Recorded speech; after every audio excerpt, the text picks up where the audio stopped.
말씀은 사도행전 21장 27절부터 36절까지의 말씀입니다. 사도행전 21장 27절부터 36절까지의 말씀 믿음을 함께 선포합니다. 그 이래가 거의 참에 아시아로부터 온 유대인들이 성전에서 바울을 보고 모든 무리를 충동하여 그를 붙들고 외치되 이스라엘 사람들아 도우라. 이 사람은 각처에서 우리 백성과 율법과 이곳을 비방하여 모든 사람을 가르치는 그 자인데 또 헬라인을 데리고 성전에 들어가서 이 거룩한 곳을 더럽혔다 하니 이는 그들이 전에 에베소 사람 드로미고가 바울과 함께 시내에 있음을 보고 바울이 그를 성전에 데리고 들어간 줄로 생각함이로라. 온 성이 소동하여 백성이 달려와 모여 바울을 잡아 성전 밖으로 끌고 나가니 문들이 곧 닫히더라. 그들이 그를 죽이려 할 때에 온 예루살렘이 요란하다는 소문이 군대의 천부장에게 들리매 그가 급히 군인들과 백부장들을 거느리고 달려 내려가니 그들이 천부장과 군인들을 보고 바울 치기를 그치는지라. 이에 천부장이 가까이 가서 바울을 잡아 두 쇠사슬로 결박하라 명하고 그가 누구이며 그가 무슨 일을 하였느냐 물으니 무리 가운데서 어떤 이는 이런 말로 어떤 이는 저런 말로 소리치거늘 천부장이 소동으로 말미암아 진상을 알 수 없어 그를 영내로 데려가라 명하니라.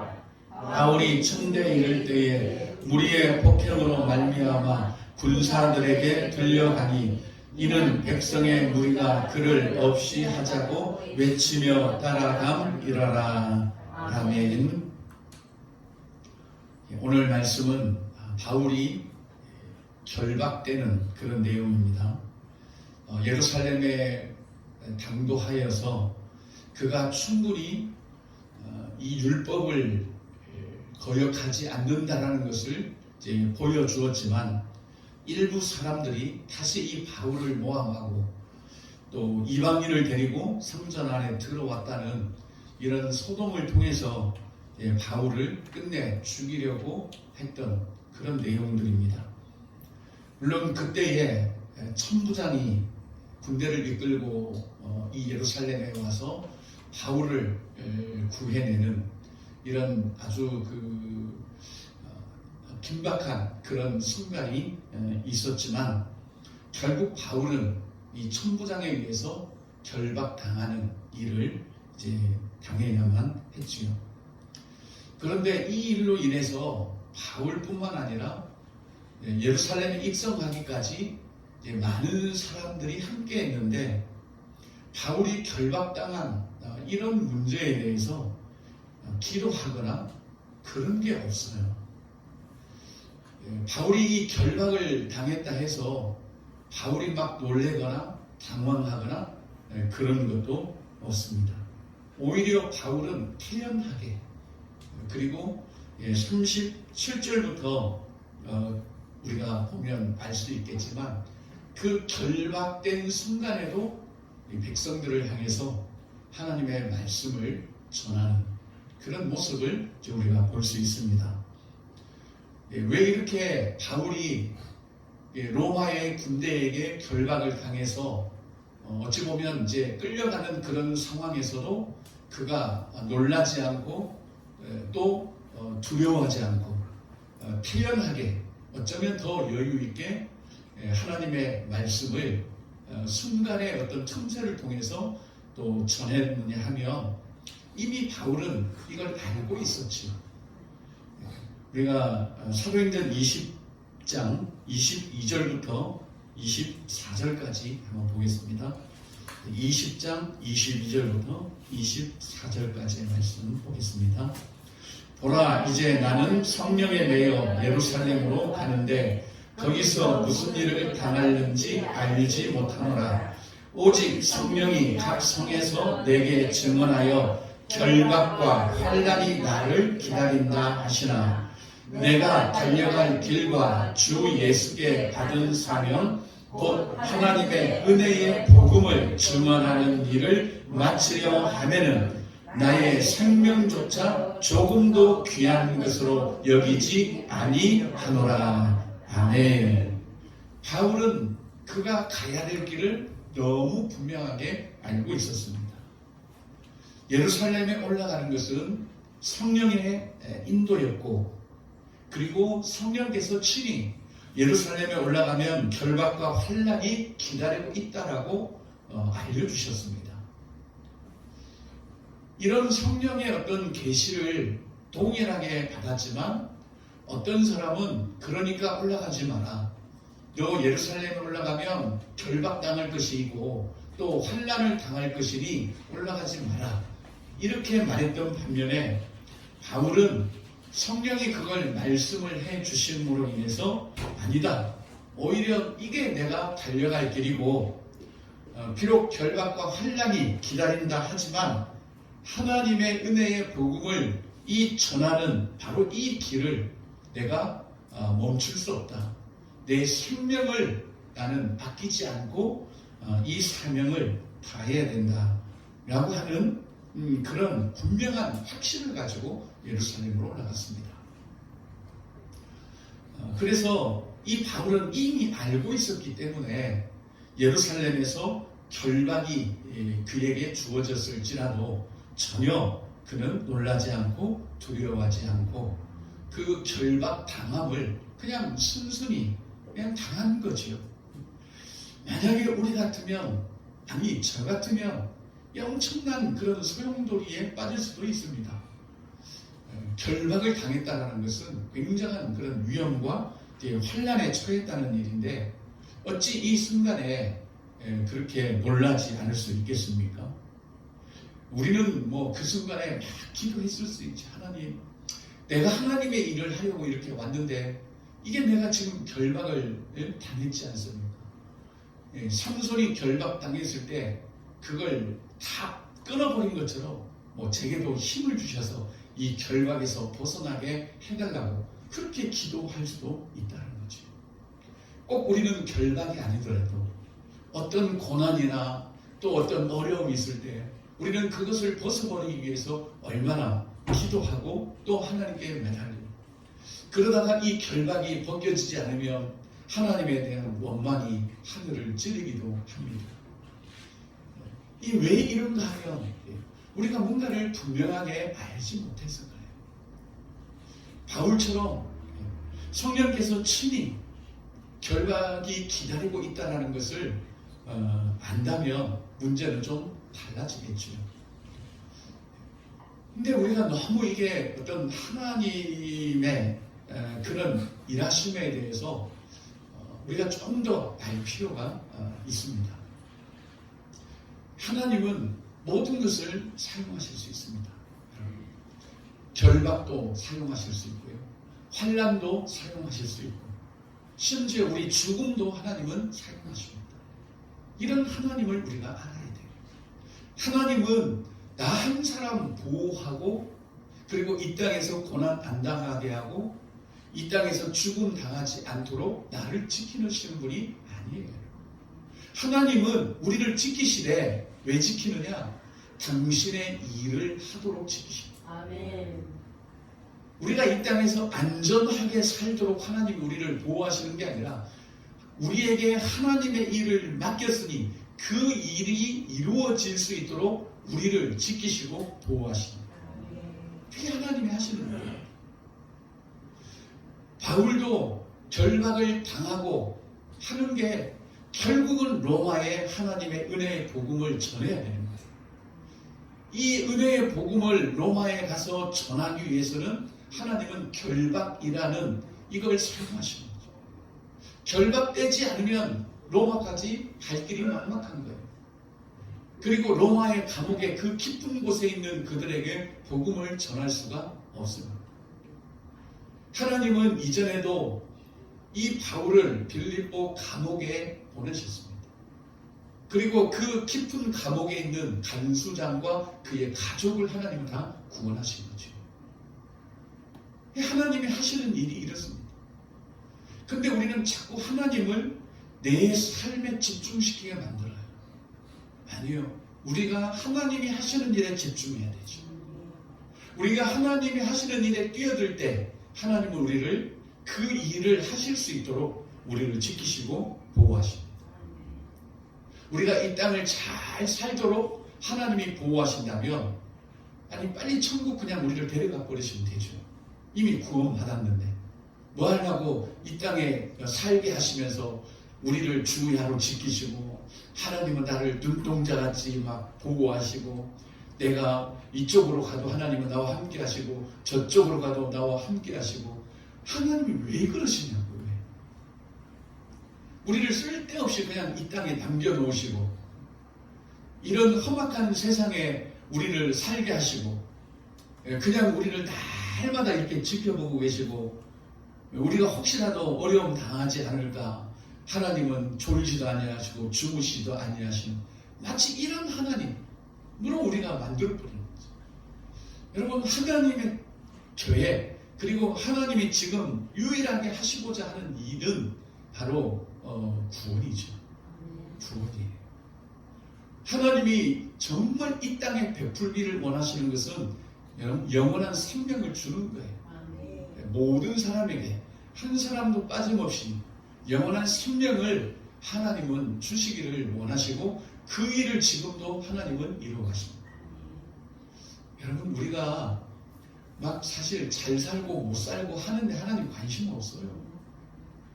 관심 있을 것 같으면 왜 이렇게 우리가 살아요? 왜 스데반은 죽었어요? 돌에 맞아서. 관심 있다면 구해줘야 돼요. 돌 날라오면 하나님이 다 막아주시고 막 천사를 동원해서 막아주셔야 되잖아요. 근데 하나님은 그러시지 않잖아요. 여러분 기도하면 기도가 응답되던가요? 우리의 어려움들 예를 들면 우리 교회의 어려움들 이거 응답이 됩니까? 참 우리 이 아이러니입니다. 내가 고난을 당하고 있는데도 하나님 눈도 끔찍 안 하세요. 왜 하나님은 그러셔야 되죠? 사실 어떻게 보면 하나님은 우리 삶에 그다지 관심 없습니다. 하나님의 관심은 지금도 죽어가고 있고 멸망되어 가고 있고 사단에게 끌려가고 있는 그들을 구원하는 데 관심이 있는 거예요. 그리고 우리가 하나님의 그 관심에 내 관심을 둘 때 비로소 하나님은 우리에게 관심을 갖는 겁니다. 그게 하나님의 일이에요. 우리가 하나님의 일에 하나님의 그 일에 뛰어들 때 하나님은 우리를 인도해 가십니다. 그렇지만 그런 우리에게 만사형통 그걸 우리에게 보장해 주는 게 아닙니다. 하나님의 그 일을 이루기 위해서 하나님은 자신의 아들을 처절한 십자가에 내어주셨습니다. 우리가 당하는 환난, 우리가 당하는 결박 그거 하나님이 다 처리해 주면서 이 세상을 구원하시려고 하실까요? 그렇지 않아요. 필요하다면 우리에게 결박도 허용하십니다. 필요하다면 환난도 허용하십니다. 필요하다면 스데반처럼 죽음도 허용하십니다. 세례 요한처럼 목베임도 허용하십니다. 하나님은 모든 것을 사용하셔서 이 땅의 사람들을 구원하시기를 원하십니다. 그렇지만 고난이 유익이라고 우리에게 막 고난을 주어서 그런 것도 사실은 오해입니다. 오늘 사도 바울이 결박당한 이유는 뭡니까? 하나님의 뜻을 이루기 위해서 피를 했기 때문에 그런 거예요. 지금 로마의 군대 천부장에게 결박당해서 이제 결국은 로마로 압송되어 가야 돼요. 그 방법이 가장 쉽게 로마에 갈 수 있는 방법입니다. 그러기에 하나님은 이 결박을 허락하시는 거예요. 순전히 하나님의 그 뜻을 이루시기 위해서 결박을 허락하십니다. 만약에 죽음이 필요했다면 바울 여기서 예루살렘에서 죽겠지요. 만약에 스데반처럼 스데반의 그런 어떤 맡겨진 그런 사명이었다면 스데반처럼 죽겠죠. 스데반은 정말 그의 죽음을 통해서 사마리아와 땅끝까지 복음이 증거되는 그런 기폭제 역할을 한 거예요. 빌립이 사마리아 성에 내려가서 복음을 전했을 때 그 사마리아 성에 큰 기쁨이 있었고, 이 빌립을 광야로 몰아서 그 에티오피아 내시 간다게가 아무리 읽어도 깨달을 수 없는 그 성경을 깨닫게 해여 주셔서 예수 그리스도를 증거했어요. 아멘. 이 하나님이 스데반의 죽음을 기점으로 해서 이루시는 일들입니다. 그러나 바울은 예루살렘에서 죽으면 안 되는 거예요. 왜냐하면 로마까지 가야 되는 거예요. 그래서 하나님은 반드시 로마로 보내십니다. 그러니 오늘 말씀을 한번 보십시오. 지금 이 바울이 거의 죽을 위기에 처해 있습니다. 31절 보면 그들이 그를 죽이려 할 때에 지금 꼼짝없이 죽게 되었습니다. 그런데 31절 우리 같이 한번 읽겠습니다. 그들이 그를 죽이려 할 때에 온 예루살렘이 요란하다는 소문이 군대의 천부장에게 들리매. 아멘. 천부장에게 이 소문이 들렸고, 그가 급히 군인들과 백부장들을 거느리고 달려 내려가서 그들이 천부장과 군인들을 보고 바울 치기를 그친 거예요. 살린 거예요, 하나님이. 왜? 로마까지 가야 되니까. 하나님이 이렇게 일을 하시는 거죠.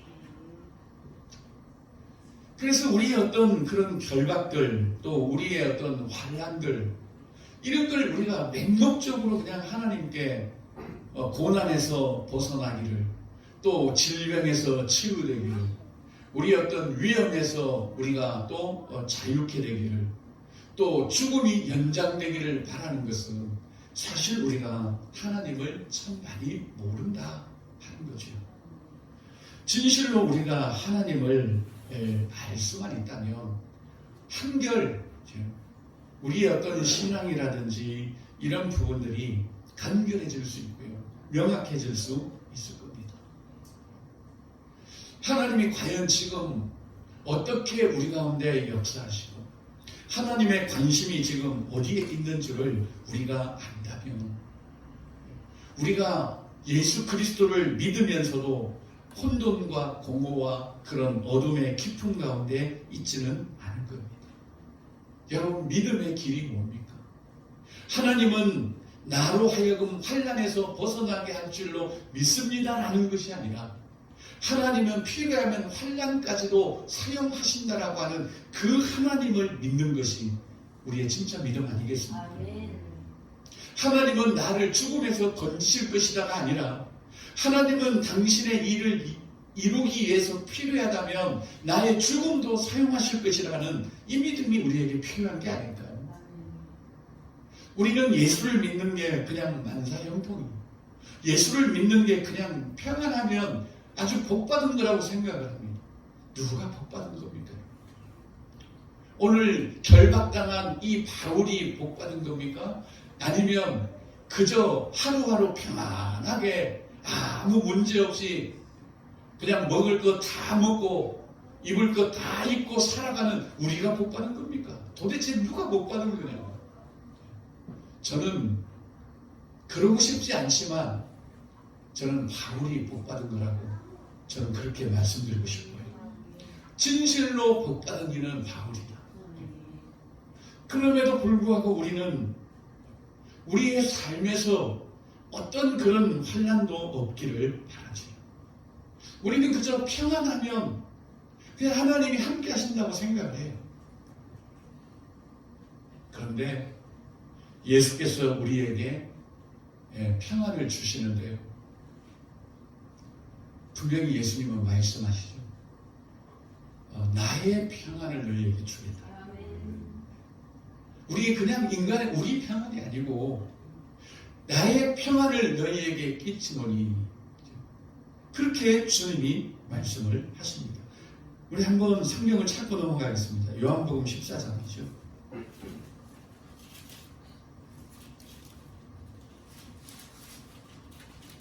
요한복음 14장 27절입니다. 요한복음 14장 27절 우리 같이 읽겠습니다. 평안을 너희에게 끼치노니 곧 나의 평안을 너희에게 주노라. 내가 너희에게 주는 것은 세상이 주는 것과 같지 아니하니라. 너희는 마음에 근심하지도 말고 두려워하지도 말라. 아멘. 예수님 분명히 말씀하시죠. 나의 평안을 너희에게 준다. 여러분, 우리 평안은 예수 그리스도의 평안이지 우리가 누리는 그런 평안은 아닙니다. 우리는 세상이 주는 평안을 우리는 찾고 추구합니다. 그런데 예수께서는 세상이 주는 것과 같지 않다는 거죠. 우리가 추구하는 평안은 뭐죠? 아무 문제 없는 거예요. 아무 걱정거리 없는 거예요. 아무 근심이 없는 거예요.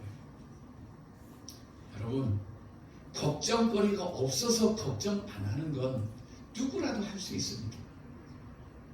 근심거리가 없어서 근심 안 하는 건 다 할 수 있어요. 예수 안 믿어도 할 수 있어요. 그거는 이방인들도 할 수 있습니다. 평안해서 평안을 누리는 것은 다 해요. 다. 네. 전쟁터에 있는 사람들도 하고 아무 문제 없었고 아무 걱정거리 없고 근심 없고 그러면 다 하지요. 그런데 오늘 예수께서는 뭐라고 하죠? 걱정하지 마라. 마음에 근심하지도 말고 두려워하지도 말라. 이 말은 뭐죠? 걱정거리가 있어요. 두려움거리가 지금 있습니다. 근심이 있어요. 지금. 세상이 주는 평안은 없는 상황입니다. 그러니까 세상은 이런 상황에서 평안을 줄 수가 없지요. 걱정거리 있는데, 두려움의 일이 있는데, 근심거리가 있는데 어떻게 세상은 평안을 줄 수 있습니까? 없지요. 그런데 예수께서는 하지 말라는 거죠. 나의 평안을 줄 테니까, 내 평안 너에게 줄 테니까 세상이 주는 평안 그거 기대하지 말고, 세상이 주는 평안은 걱정거리 없고 근심 없고 두려워하지 않는 건, 두려움이 없는 건데, 아니다. 너희들 걱정거리 있고 근심거리 있고 두려움거리 있을지라도 내가 주는 평안은 걱정을 안 하는 거다. 걱정거리 있어도 안 하는 거다. 예수께서 그렇게 우리에게 말씀하시죠. 예수께서 주시는 평안은 그런 걱정거리가 없는 게 아니죠. 두려움거리가 없는 게 아니죠. 예수의 평안은 순전히 하나님과의 관계로 도는 겁니다. 아멘. 이 평안을 우리에게 주시겠다. 요 말씀을 하시고 그 다음 28절에 무슨 말씀을 하셨죠? 우리 항상 그 앞뒤가 중요해요. 내가 너희에게로 오겠다는 거죠. 내가 너희에게로 오겠다는 거예요. 왜 오십니까? 진실로 이제 내가 하나님이 내 안에, 내가 아버지 안에, 너희가 내 안에, 내가 너희 안에 완벽한 관계를 위해서 예수께서 다시 오십니다. 바로 그 평안이라는 거예요. 그 평안을 너희에게 주겠다는 거예요. 그 평안을 너희에게 끼치겠다는 거예요. 끼친다는 것은 흘려보낸다는 이야기죠. 바로 그런 평안이 우리에게 있는 것이지, 아무 걱정거리 없도록 만들어주세요. 그건 하나님이 주시는 그런 평안은 아닙니다. 그러니 바울은 충분히 지금 이 결박과 환난 가운데 있지만, 이 바울의 그런 모습들을 보면 참으로 여유가 느껴지는 것 같아요.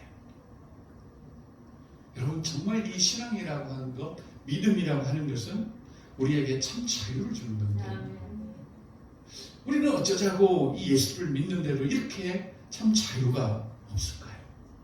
그런데 우리가 하나님을 더 깊이 알지 못하기 때문에 그렇다. 하나님이 어떻게 일을 해가시는지, 하나님이 어떻게 우리와 동행하시는지, 하나님이 지금 어디에 관심을 가지고 계시는지, 우리가 이런 부분들을 생각하지 않는다면 우리의 믿음이 고작 나 하나 평안을 누리는 쪽으로 가버리는 거죠. 모든 사람들이 그래요. 어떤 일을 할 때도 마음이 평안하면 하고 좀 불편하면 안 하고 그래요. 이건 지극히 인간적인 거예요. 여러분, 바울이 지금 어떻게 이 현실적으로 보면 마음이 평안했기 때문에 예루살렘에 올라가고 결박당하고 있겠습니까? 아니겠지요. 물론 그 안에 하나님으로부터 오는 것은 있었지만 이 결박과 환난, 사람들은 불편해가고 바울 보고 가지 마라 그런 거예요. 내가 이게 성령의 계시를 보니까 야, 막 두렵다. 네가 걱정된다. 그러니까 올라가지 마라. 그렇지만 바울은 아닙니다. 가는 거죠. 우리가 무슨 일을 할 때도 그래요. 내 마음이 평안하면 하나님 허락하시는 줄로 알고 그 일을 하고 좀 뭐가 불편하면 안 하는데 아닙니다. 우리는 불편해도 가는 거죠. 어찌 하나님의 일이 우리 이 좁은 우리 마음에 그런 게 달려 있겠습니까? 하나님의 일에 영혼을 구원하시기로 은혜의 복음을 증거하려고 하는 그 하나님의 일에 우리가 불편해도 때로는 가야 돼요. 우리 마음이 좀 평안이 없어도 우리는 가야 되는 것 아니겠습니까? 언제 우리 마음이 평안할 때만 기다리다가 뭘 하겠습니까? 우리는 그게 분명하다면 바울처럼 내가 달려갈 이 길이 분명하다면 내 목숨 바뀌지 않겠다는 거예요. 그런데 내 평안을 바뀌어요? 그런 게 아니겠지요. 우리는 하나님의 이 일들을 어느새 내 중심이 되어버린 거예요. 내가 평안해야 하나님의 일도 할 수 있고 내가 평안하지 않으면 하나님의 일을 우리는 안 하는 거죠. 하나님의 그 어떤 일의 중심이 내게 있는 거죠. 아니, 우리는 뛰어들어야 됩니다. 하나님이 지금 하시고 있는 그 일에 뛰어들어야 우리는 하나님을 경험할 수 있고 거기서 우리가 하나님을 만날 수가 있습니다.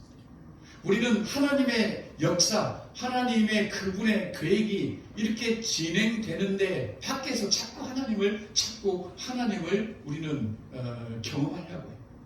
예를 들면 달려가는 그 열차를 우리가 타고 있어야 그걸 우리가 경험할 수 있고 그러는데 자꾸 열차를 세우려고 나가요.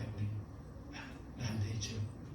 우리는 하나님 나라의 역사를 자꾸 멈추고 우리 쪽으로 그냥 관심을 돌리려고 합니다. 그런데 아니죠. 하나님의 역사는 지금도 흘러갑니다. 우리가 하나님을 경험하는 삶이라는 그런 성경 공부 교재가 있습니다. 거기 보면 우리가 하나님을 경험하는 길은 하나님의 그 계획 안으로 뛰어들 때입니다. 하나님의 계획 안으로 뛰어들어야 우리는 거기서 하나님을 경험하고 또 하나님의 그 역사를 함께 이루어가는 거죠. 성경에 보면 다 그런 것 아니겠습니까? 위험이 있다 할지라도 그 일에 뛰어드는 거죠. 여러분, 왜 광야 40년 동안 출애굽 1세대들이 다 거기서 엎드려졌습니까? 자기들 생각으로 가나안 땅에 들어가야 되는데 야, 우리 거기 들어가면 우리 다 팥된다. 그 가나안 사람들은 기골이 장대해서 우리는 마치 그 앞에 메뚜기 같다. 그러니 이거는 두렵고 이건 불편하니까 가면 안 된다. 여러분, 그러다가 광야에 40년 다 죽은 거예요. 하나님의 역사는 우리의 어떤 그런 정서로 측량할 수 있는 게 아닙니다. 하나님의 역사에는 목숨을 거느냐 안 거느냐 이거지 우리 마음이 평안하냐 아니냐 이 정도가 아닙니다. 바울처럼 목숨을 거느냐 안 거느냐지 내가 좀 평안하고 불편하고 이 문제가 아니에요. 걱정거리가 있느냐 아니냐 그 문제가 아닙니다. 가나안 땅에 들어가는데 그 땅 사람들이 기골이 장대하고 우리가 그 앞에 메뚜기 같냐 아니냐 이 문제가 아닙니다. 우리가 그들 앞에 죽임을 당할지라도 하나님의 역사가 흘러가는데 같이 따라가야 되는 거죠. 믿음이란 그런 겁니다. 그래서 어느 순간부터 이 누가는 사도행전의 그 믿음의 행전을 쭉 지금 우리에게 보여주고 있는 거예요. 오늘의 이 바울의 모습을 통해서도 바로 이게 믿음이다. 하나님은 당신의 일을 이루어 가는 데 있어서 나의 모든 것을 사용할 수 있다는 거예요. 환난도, 결박도, 내 고난도, 내 죽음도 하나님은 다 사용하실 수 있는 분이다라고 하는 바로 그 하나님을 믿는 것이 우리의 믿음이라는 거죠. 여러분, 하나님은 토기장이라고 하지 않습니까? 우리는 하나님의 지능입니다. 지능. 그분이 만드시는 대로 우리는 만들어져 가는 거지. 토기장이한테 나 뭐로 만들어주세요. 나 너무 쭈그르면 안 돼요. 나 힘들어요. 그러겠어요? 너무 힘들게 나 쭈그러지지 마세요. 그럴 수가 없는 겁니다. 토기장이가 주무르는 대로, 만드는 대로, 그리고 마음에 안 들면 확 깨뜨려 버리는 대로, 쫑쟁이든 대땜이든 너 다라이든 걸레로 만들든, 하나님 걸레 만들면 저 마음 불편해요.